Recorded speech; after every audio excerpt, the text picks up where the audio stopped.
اسرائیل ایران جنگ تیسرے روز بھی جاری ہے۔ ایرانی دارالحکومت تہران کے مختلف علاقوں میں 5 کار بم دھماکوں نے شہر کو ہلا کر رکھ دیا ہے۔ تہران کی ایک بڑی پائپ لائن بھی تباہ کر دی گئی ہے اور پورے شہر کی سڑکیں پانی سے بھر گئی ہیں۔ اس وقت اسرائیلی فضائی حملوں اور کار بم دھماکوں میں اب تک 14 ایرانی سائنسدان شہید ہو چکے ہیں۔ مشرق وسطیٰ میں تیزی سے بڑھتی ہوئی ٹینشن کے دوران گزشتہ رات سعودی ولی عہد شہزادہ محمد بن سلمان، ترک صدر طیب اردوان، روسی صدر ولادیمیر پوٹن، فرانسیسی صدر میکرون، پاکستانی وزیر اعظم شہباز شریف، امریکی صدر ڈونلڈ ٹرمپ، امیر قطر کے علاوہ فلسطین کے وزیر اعظم کے آپس اور ایرانی صدور سے رابطے ہوئے ہیں، جس میں کشیدگی کے خاتمے کی ضرورت پر زور دیا گیا ہے۔ آج بھی امریکی صدر ڈونلڈ ٹرمپ نے اس امید کا اظہار کیا ہے کہ اسرائیل اور ایران میں معاہدہ ہو جائے گا اور وہ اسے یقینی بنائیں گے۔ سوشل میڈیا پوسٹ میں امریکی صدر نے مزید لکھا ہے کہ اسرائیل اور ایران کے درمیان ویسا ہی معاہدہ ہوگا جیسا بھارت اور پاکستان کے درمیان انہوں نے کروایا ہے۔ ساتھ ہی امریکی صدر ڈونلڈ ٹرمپ نے ایک انٹرویو میں یہ اشارہ بھی دیا ہے کہ وہ روسی صدر کی ثالثی کی پیشکش کو تسلیم کرنے کے لیے تیار ہیں۔ ٹرمپ کا یہ سٹیٹمنٹ ناظرین ایسے وقت میں سامنے آیا ہے کہ جب مسلسل بڑھتی ہوئی اسرائیلی جارحیت اور نیتن یاہو کی طرف سے جنگ بندی کی عالمی اپیلیں مسترد کیے جانے کے دوران ایران نے گزشتہ رات اسرائیل پر 100 سے زائد بیلسٹک میزائلز کا ایک اور بڑا حملہ کیا، جس کے جواب میں اسرائیل کی طرف سے بھی ایران پر حملے کیے جا رہے ہیں۔ کل رات ایران کی طرف سے اسرائیل پر ہونے والے حملوں میں اب تک کی جو اطلاعات ہیں اس کے مطابق 14 اسرائیلی ہلاک اور 300 سے زائد زخمی ہو چکے ہیں۔ ایرانی میڈیا کے مطابق میزائل حملے کے بعد مقبوضہ شہر حیفا، تل ابیب اور بیت المقدس میں سائرن کی آوازیں سنائی دیتی رہیں۔ دھماکوں کے بعد دھوئیں کے بادل چھا گئے۔ میزائل حملوں میں اسرائیلی جوہری تنصیبات کو بھی نشانہ بنایا گیا ہے۔ ایرانی میڈیا نے سیکیورٹی ذرائع کے حوالے سے بتایا ہے کہ اسرائیل پر عماد، خضر اور خیبر شکن میزائل کا استعمال کیا گیا ہے۔ ساتھ یہ بھی دعویٰ کیا گیا ہے کہ حیفا میں اسرائیل کا ایک بڑا آئل ڈپو تباہ ہو گیا ہے۔ اب تک ایران اسرائیل کے 3 F-35 طیارے اور 10 جہاز مار گرانے کا دعویٰ کر رہا ہے، لیکن اسرائیل اس کی تردید کرتا ہے۔ AFP کے مطابق ایرانی حملوں کے دوران لاکھوں اسرائیلی شہریوں نے رات شیلٹرز میں گزاری ہے۔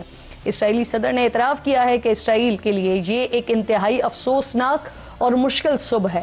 آج ایرانی حملوں کے دوران لبنان سے حزب اللہ کی طرف سے نیتن یاہو کے آبائی گھر پر حملے کی بھی اطلاعات آ رہی ہیں۔ ایران کے اسرائیل پر کامیاب حملوں نے اسرائیلی دفاعی سسٹم آئرن ڈوم کا پول کھول ڈالا ہے، جس سے متعلق اب تک بڑی بڑی باتیں مشہور ہوتی تھیں، لیکن اب ایرانی میزائلز کے آگے ناکارہ ثابت ہونے کے بعد اس آئرن ڈوم سے متعلق نئی تفصیلات سامنے آ رہی ہیں، جس کے مطابق اسرائیلی میزائل شکن دفاعی سسٹم آئرن ڈوم جو 2011 سے فعال ہے، یہ مختصر فاصلے کے راکٹس کو روکنے کے لیے ڈیزائن کیا گیا ہے۔ اس نظام کی کامیابی کی شرح 90% سے زائد بتائی جاتی ہے، جو ریڈار، کمانڈ سینٹر اور تعمیر میزائل پر مشتمل ہے۔ اس نظام کی ایک بیٹری صرف 100 سے 150 مربع کلومیٹر کے علاقے کی حفاظت کر سکتی ہے، جس سے بڑے حملوں میں اس کی صلاحیت جو ہے وہ محدود ہو جاتی ہے۔ تو یوں حالیہ دنوں میں بڑی تعداد میں میزائلز کے سیچوریشن اٹیک نے اس پر شدید دباؤ ڈالا ہے۔ اسرائیلی فوج کا دعویٰ ہے کہ زیادہ تر میزائلز روک لیے گئے ہیں، لیکن چند نے اہداف کو نشانہ بنا لیا ہے، جس سے معمولی نقصان ہوا ہے۔ دوسری طرف ایران کا پوائنٹ آف ویو یہ ہے کہ اسرائیل نے فوجی اڈوں کو اسرائیل کے کامیابی سے نشانہ بنایا گیا ہے اور آئرن ڈوم کو ناکام کر دیا گیا ہے۔ امریکہ جو مسلسل یہ کہہ رہا ہے کہ اس کا اسرائیلی حملوں سے کوئی لینا دینا نہیں ہے، اسی امریکہ نے اسرائیلی دفاعی نظام کی ناکامی کے بعد یوکرین سے بعض میزائلز اور دفاعی نظام مشرق وسطیٰ منتقل کر دیے ہیں۔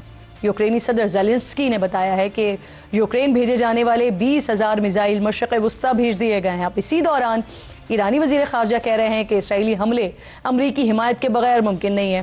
عباس عراقچی دعویٰ کر رہے ہیں کہ ایران کے پاس ایسے ناقابل تردید شواہد موجود ہیں جن سے ثابت ہوتا ہے کہ امریکی افواج اسرائیلی حکومت کی معاونت کر رہی ہے، جس کے لیے امریکہ کو جواب دہ ٹھہرایا جانا چاہیے۔ جبکہ ایرانی وزارت صحت کا کہنا ہے کہ اسرائیلی فضائی حملوں میں اب تک 128 افراد جاں بحق اور 900 کے قریب زخمی ہو چکے ہیں، جن میں خواتین اور بچوں کی بڑی تعداد شامل ہے۔ ایران نے امریکہ کو خبردار کیا ہے کہ وہ ان کارروائیوں سے پیچھے ہٹ جائے۔ ایران کے اس بیان کے جواب میں امریکی صدر ڈونلڈ ٹرمپ نے اپنا موقف دہرایا کہ امریکہ کا ایران پر ہونے والے حملے سے کوئی تعلق نہیں ہے، لیکن ساتھ ساتھ ٹرمپ نے ایران کو دھمکی بھی دی ہے کہ اگر امریکہ پر کسی بھی صورت میں حملہ کیا گیا تو امریکی مسلح افواج کی مکمل طاقت اور قوت تہران پر ایسے انداز میں نازل ہوگی جو پہلے کبھی نہیں دیکھا گیا۔ تڑی کے ساتھ ساتھ ٹرمپ نے ایران اور اسرائیل کے درمیان ثالثی کی پیشکش بھی کی ہے۔ ایران کو اسرائیل کے ساتھ پرامن معاہدے کا مشورہ بھی دیا ہے۔ اس کشیدگی کے درمیان ناظرین، ایرانی میڈیا اسرائیلی خفیہ ایجنسی موساد کے ساتھ تعاون کے شبے میں 2 افراد کو گرفتاری کی خبریں بھی دے رہا ہے۔ موساد کی دہشت گرد ٹیم کے 2 ارکان بم دھماکہ خیز مواد اور الیکٹرانک آلات بنانے پر کام کر رہے تھے۔ دوسری طرف اسرائیلی حملے جاری ہے۔ خبروں کے مطابق اسرائیلی حملے میں تہران میں شہران آئل ڈپو کو نشانہ بنایا گیا ہے۔ اسرائیلی فوج نے ایران پر جاری فضائی حملوں کے دوران پاسداران انقلاب سمیت ایرانی افواج کے 20 سے زائد اعلیٰ فوجی کمانڈرز کو نشانہ بنانے کا دعویٰ کیا ہے، لیکن تاحال ایرانی حکومت کی جانب سے اس دعوے کی کوئی تصدیق یا پھر تردید ہوئی نہیں ہے۔ صہیونی افواج نے تہران اور دیگر اہم ایرانی علاقوں میں واقع کمانڈ اینڈ کنٹرول سینٹرز، اسلحہ گوداموں اور فوجی ہیڈ کوارٹرز پر کامیاب حملوں میں ایرانی فورسز کو شدید جانی اور مالی نقصان پہنچانے کا دعویٰ بھی کیا ہے۔ اسرائیلی وزیر دفاع نے تہران کو بیروت بنانے کی دھمکی دی ہے۔ تہران میں جوہری تنصیبات کے ارد گرد رہنے والے شہریوں کو علاقے سے انخلا کرنے کی وارننگ دی ہے۔ رائٹرز کے مطابق اسرائیلی فوجی عہدیدار کا کہنا ہے کہ اسرائیل کے پاس اب بھی ایران میں اہداف کی ایک طویل فہرست موجود ہے جنہیں نشانہ بنانا اس وقت باقی ہے۔ دوسری طرف ناظرین، پاسداران انقلاب نے خبردار کیا ہے کہ اگر اسرائیلی جارحیت جاری رہی تو ایران کا فوجی رد عمل مزید شدید ہوگا۔ اسی دوران امریکہ کی طرف سے برطانیہ نے بھی مشرق وسطیٰ میں جنگی سامان بھیج دیا ہے۔ برطانوی وزیر اعظم کیئر سٹارمر نے اعلان کیا ہے کہ برطانیہ نے مشرق وسطیٰ میں جنگی طیارے تعینات کرنے کا فیصلہ کیا ہے، اور اس درمیان ایرانی فوج کی جانب سے برطانوی بحریہ کے جنگی جہاز کو خلیج فارس میں داخلے سے روکنے کی اطلاعات بھی آ رہی ہیں، جبکہ برطانوی وزیر خزانہ نے اشارہ دے دیا ہے کہ ان کا ملک تہران کے خلاف جنگ میں اسرائیل کے ساتھ کھڑا ہوگا۔ فرانسیسی وزیر خارجہ کا کہنا ہے کہ ایرانی ایٹمی پروگرام اسرائیل کے ساتھ ساتھ یورپ کے لیے بھی بڑا خطرہ ہے۔ ایران نے برطانیہ، فرانس اور امریکہ کو خبردار کیا ہے کہ اگر ان ممالک نے جنگ میں اسرائیل کا دفاع کیا تو ایسی صورت میں تہران ان ممالک کے خطے میں موجود فوجی اڈوں کو ہدف بنائے گا۔ اسرائیل کی ناظرین بڑھتی ہوئی جارحیت اور اس کو حاصل مغربی حمایت کے ساتھ ہی ایران نے اقوام متحدہ کو لکھے گئے خط میں دھمکی دے دی ہے کہ وہ جوہری عدم پھیلاؤ کے معاہدے NPT سے علیحدہ ہو سکتا ہے۔ صرف یہی نہیں، ایرانی حکام کا کہنا ہے کہ وہ اسٹریٹجک اور فوجی اہمیت کے حامل ابنائے ہرمز کی بندش کا سنجیدگی سے جائزہ لے رہے ہیں۔ عمان اور ایران کے درمیان واقع ابنائے ہرمز تیل کی ترسیل کے لیے دنیا کا اہم ترین یہ داخلی مقام ہے، اور اگر ایسا ہو جاتا ہے تو دنیا میں تیل کی قیمتوں میں ایک بہت بڑا اضافہ ہونے کا خدشہ ہے۔ عالمی ثالثی کی کوششوں کے باوجود ایران اسرائیل جنگ سے مشرق وسطیٰ خطرناک دور میں داخل ہو گیا ہے، اور جس طرح کچھ مغربی ممالک اسرائیل کی طرفداری کرتے ہوئے ہمیں دکھائی دے رہے ہیں، اس سے اب یہ سوال obviously اٹھ رہا ہے کہ اگر چند دنوں میں یہ جنگ رکتی نہیں ہے یا روکی نہیں جاتی تو کیا اس کا دائرہ پھر خطے سے نکل کر عالمی سطح پر پھیل سکتا ہے۔ ایران کے خلاف جنگ کے ساتھ ساتھ قابض اسرائیلی فوج نے معصوم فلسطینیوں پر بھی مظالم جاری رکھے ہوئے ہیں۔ آج غزہ میں بھوک سے تڑپتے نہتے فلسطینیوں کی امداد کی اس میں جمع ہوئے تو حیوان نما اسرائیلی فوجیوں نے ان پر گولیاں برسا دیں، جس سے 37 معصوم فلسطینی شہید ہو گئے ہیں، اور یہ نمبر مستقل بنیادوں پر انکریز کر رہا ہے۔ پروگرام میں بات کرنے کے لیے کہ اب آگے ہوگا خاصا یہ خطے کی جنگ اور پھر عالمی جنگ کی طرف معاملات نہ بڑھ جائیں، اس پر بات کرنے کے لیے پروگرام میں میرے انتہائی معزز مہمانوں میں سابق سفارتکار ہیں جوہر سلیم صاحب اسٹوڈیو میں میرے ساتھ موجود ہیں۔ میں آپ کے وقت کی بہت شکر گزار ہوں۔ السلام علیکم سر۔ میجر جنرل ریٹائرڈ زاہد محمود صاحب ڈیفنس اینالسٹ ہیں، پروگرام میں مجھے جوائن کر رہے ہیں، آپ کی بھی میں بہت شکر گزار ہوں۔ جوہر صاحب، میں آپ سے بات کا آغاز کرتی ہوں۔ سر، امریکہ یوکرین سے اپنا دفاعی نظام مشرق وسطیٰ منتقل کر دیا ہے، میں نے بتایا ابھی برطانوی وزیر اعظم کہہ رہے ہیں کہ وہ اپنے فوجی اثاثے مشرق وسطیٰ منتقل کر رہے ہیں جن میں طیارے بھی شامل ہیں۔ کیا آپ کو یہ بڑے پلیئرز بھی جنگ میں کودتے ہوئے دکھائی دے رہے ہیں؟ اور پھر جس طرح سے میں نے سوال اٹھایا ہے کہ یہ خطے سے اور پھر اس کے بعد آگے بڑھتے بڑھتے عالمی سطح کے اوپر معاملہ تو جاتا ہوا دکھائی نہیں دے رہا ہے۔ دیکھیں، ایک خطرناک صورتحال تو ہے جی، بیکاز اس سے پہلے بھی جب کیونکہ اسرائیل کے پیچھے امریکہ ہمیشہ کھڑا ہے، وہ کہتے ہیں کہ جی اسرائیل کی جو سیکیورٹی ہے وہ ہماری فارن پالیسی کا کارنر سٹون ہے، اسی طرح جو باقی مغربی ممالک ہیں، بے شک وہ UK ہو یا فرانس ہو یا جرمنی ہو، وہ بھی اسرائیل کے پیچھے کھڑے ہوتے ہیں۔ دوسری طرف اگر ایران کی بات کریں تو ایران کی جو ہے ان کے تعلقات چائنا اور رشیا کے ساتھ ایک اسٹریٹجک نوعیت کے تعلقات ہیں۔ چائنا کے ساتھ دیکھیں وہ $400 بلین کی سرمایہ کاری کی بات چل رہی ہے، ان کا آدھا ایران جو تیل ہے وہ بھی چائنا خریدتا ہے۔ روس کے ساتھ ان کی ڈیفنس کوآپریشن اس قسم کی ہے، ٹریڈ بھی ہے۔ ڈیفنس کوآپریشن تو ایسی ہے کہ یوکرین میں میزائلز یوز ہوئے ہیں جو کہ ایرانیوں نے پرووائڈ کیے ہیں، ڈرونز یوز ہوئے ہیں جو کہ ایرانی پرووائڈ کر رہے بڑی تعداد میں۔ تو بلکہ دنیا میں ایک کہا جاتا ہے کہ جو دو کیمپس اس وقت بن رہے ہیں، ایک طرف جس میں مغربی جو ہیں طاقتیں شامل ہیں اور انڈیا بھی ہے اس طرف، اور اسرائیل بھی ہے، اور دوسری طرف جو ہے China, Russia, north Korea, Iran, تو اس میں ایران کو ایک کلیدی اہمیت حاصل ہے۔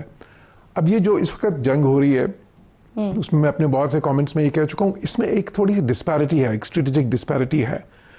ایک طرف اسرائیل ہے جس کے پاس بہت ہی زیادہ جدید ٹیکنالوجیز اویلیبل ہیں، ان کے پاس F-35 ہیں، 5th جنریشن جو پلین ہے دنیا کا پرہیپس بیسٹ فائٹر پلین ہے، پھر ان کے پاس F-15 ہیں، F-16 ہیں، وہ بھی بڑی جدید قسم کے جو ان کی لیٹسٹ جنریشنز ہیں۔ پھر ان کے پاس جو آپ نے اشارہ کیا جو ان کا اینٹی میزل سسٹمز ہیں، اس میں ان کے پاس ایک 3 لیئرڈ سسٹم ہے، اس کا آئرن ڈوم تو اس کا ایک حصہ ہے، پھر ایک ڈیوڈ سلنگ ہے، پھر تیسرے ایرو 3 میزلز ہیں۔ تو یہ 3 لیئرز ہیں ملا کے۔ اچھا اس میں بھی ظاہر ہے کہ وہ کوئی 100% نہیں ہوتا، اس میں سے بھی نکل جاتے ہیں میزلز، لیکن اس سے ہو یہ رہا ہے کہ ایران کو کرنا یہ پڑا ہے کہ ان کو بیسیکلی شہری علاقوں پہ وہ کرنا پڑا، تاکہ ان کی کاسٹ بڑھا رہے ہیں، تاکہ وہ کیجولٹیز ہوں اور ان کی گورنمنٹ پہ پریشر پڑے اور لوگوں کو جس نے شیلٹرز میں جانا پڑا ہے۔ دوسری طرف اسرائیل جو ہے وہ پریسیشن اٹیکس کر رہا ہے، پریسیشن ٹیکنالوجی سے دیکھیں انہوں نے ہائی کمانڈ کے کتنے لوگوں کو انہوں نے ٹیک آؤٹ کیا ہے، اس کے بعد انہوں نے سائنٹسٹ ان کے 16 کے قریب جو ہیں ان کے جو سینئر سائنٹسٹ جو ہیں جو نیوکلیئر پروگرام میں انوالو تھے، ان کو انہوں نے جو ہے ٹارگٹ کیا ہے۔